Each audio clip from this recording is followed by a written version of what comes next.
కాళేశ్వరం ప్రాజెక్టులో అక్రమాలపై దర్యాప్తు జరుపుతున్న జస్టిస్ పినాకి చంద్రఘోష్ కమిషన్ ముందు హాజరయ్యారు మాజీ మంత్రి హరీష్ రావు. దాదాపు గంటకు పైగా హరీష్ రావును ప్రశ్నించారు జస్టిస్ ఘోష్. అన్ని ప్రశ్నలకు హరీష్ సమాధానమిచ్చారు.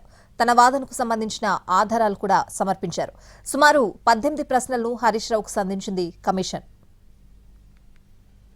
కేంద్రం, మహారాష్ట్రలో, ఉమ్మడి ఆంధ్రప్రదేశ్లలో కాంగ్రెస్ అధికారంలో ఉన్నప్పటికీ ప్రాణహిత, చేవేళ్ల ప్రాజెక్టుకు ఒక్క అనుమతి కూడా సాధించలేదన్నారు మాజీ మంత్రి హరీష్ రావు. కాళేశ్వరం కుంగుబాటుపై విచారణ జరుపుతున్న జస్టిస్ పిసి ఘోష్ కమిషన్ ముందు హరీష్ రావు హాజరయ్యారు. తమ్మిడిహెట్టి నుండి మేడిగడ్డకు బరాజును ఎందుకు మార్చారని హరీష్ రావును ప్రశ్నించింది కమిషన్. తెలంగాణ ఏర్పడిన తర్వాత తమ్మిడిహట్టి దగ్గరే ప్రాజెక్టు కట్టడానికి అన్ని రకాలుగా ప్రయత్నాలు చేశామని హరీష్ రావు చెప్పారు. ఇరిగేషన్ మంత్రిగా తాను రివ్యూ చేసినప్పుడు ప్రాణహిత ప్రాజెక్టు 7 ప్యాకేజీలు 27 భాగాలుగా టెండర్లను పిలిచిందన్నారు. గత కాంగ్రెస్ ప్రభుత్వం తలభాగం పనులు స్టార్ట్ చేయకుండా తోక భాగం పనులను చేపట్టిందన్నారు. మహారాష్ట్ర ఇరిగేషన్ మంత్రి హసన్ ముషఫ్ ను తెలంగాణ ప్రభుత్వం ఏర్పాటైన 45 రోజులకే వెళ్లి తమ్మిడిహెట్టి వద్ద ప్రాజెక్టు నిర్మాణానికి అనుమతి కోరినట్లు తెలిపారు. 152 మీటర్ల ఎత్తులో నిర్మాణానికి ఒప్పుకోమని తేల్చి చెప్పారన్నారు. మహారాష్ట్రలో బీజేపీ ప్రభుత్వం ఏర్పడ్డాక నీటిపారుదల మంత్రిని కలిసి మళ్లీ తమ్మిడిహట్టి వద్ద ప్రాజెక్టు నిర్మాణానికి సహకరించాలని కోరినట్లు తెలిపారు. స్వయంగా కేసీఆర్ మహారాష్ట్ర వెళ్లి ముఖ్యమంత్రి దేవేంద్ర ఫడ్నవీస్ ను కలిశారని తెలిపారు. ప్రాజెక్టుకు పర్మిషన్ ఎట్టి పరిస్థితుల్లో ఇవ్వలేమని ఫడ్నవీస్ తేల్చి చెప్పారన్నారు.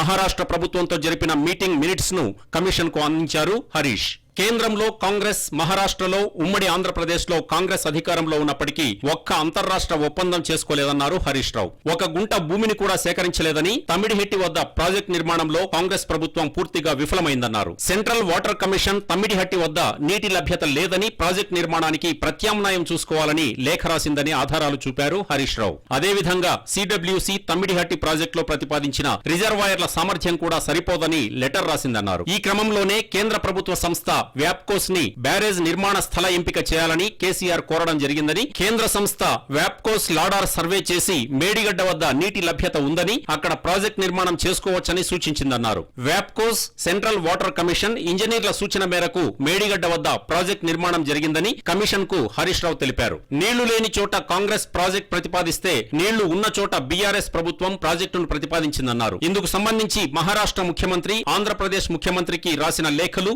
జీవోలన్నింటి కమిషన్ కు సమర్పించారు హరీష్ రావు. కాళేశ్వరం కార్పొరేషన్ కు అనుమతి ఉందా అని ప్రశ్నించగా ఆధారాలను హరీష్ రావు చూపించారు. అలాగే అన్నారం, సుందిళ్ల బ్యారేజీ లొకేషన్ మార్పుల గురించి కమిషన్ ప్రశ్నించగా అది పూర్తిగా టెక్నికల్ నిర్ణయమని, ఇంజనీర్ల డీటెయిల్ సర్వే ఆధారంగా బ్యారేజ్ లొకేషన్ మారిందన్నారు. కాళేశ్వరం ప్రాజెక్టులో రిజర్వాయర్లకు కెపాసిటీ ఎంత అని అడగ్గా 141 టీఎంసీల సామర్థ్యంతో రిజర్వాయర్లు నిర్మించామన్నారు. కాళేశ్వరం ప్రాజెక్టులో 3 బ్యారేజీలు, 15 రిజర్వాయర్లు, 19 సబ్స్టేషన్లు, 21 పంప్ హౌస్లు, 203 కిలోమీటర్ల సొరంగాలు, 1531 కిలోమీటర్ల గ్రావిటీ కెనాల్స్, 98 కిలోమీటర్ల ప్రెజర్ మెయిన్స్, 530 మీటర్ల ఎత్తుకు లిఫ్ట్, 240 టీఎంసీల నీటి వినియోగం ఉన్నాయని హరీష్ రావు గుర్తు చేశారు. 5-6 మీటింగ్లు మినిస్టర్ లెవెల్లో, ఇంజనీర్ల లెవెల్లో, ఫైనల్ గా ముఖ్యమంత్రి కేసీఆర్ గారు స్వయంగా మహారాష్ట్రకు వచ్చి మహారాష్ట్ర ముఖ్యమంత్రి ఫడ్నవీస్ గారితో జరిగిన చర్చల మొత్తం సారాంశాన్ని వారికి చెప్పే ప్రయత్నం చేశాం. ఎందుకంటే అనేక ప్రయత్నాలు చేశాం. మహారాష్ట్రలో కాంగ్రెస్ ప్రభుత్వంపై బీజేపీ ప్రభుత్వం వచ్చింది.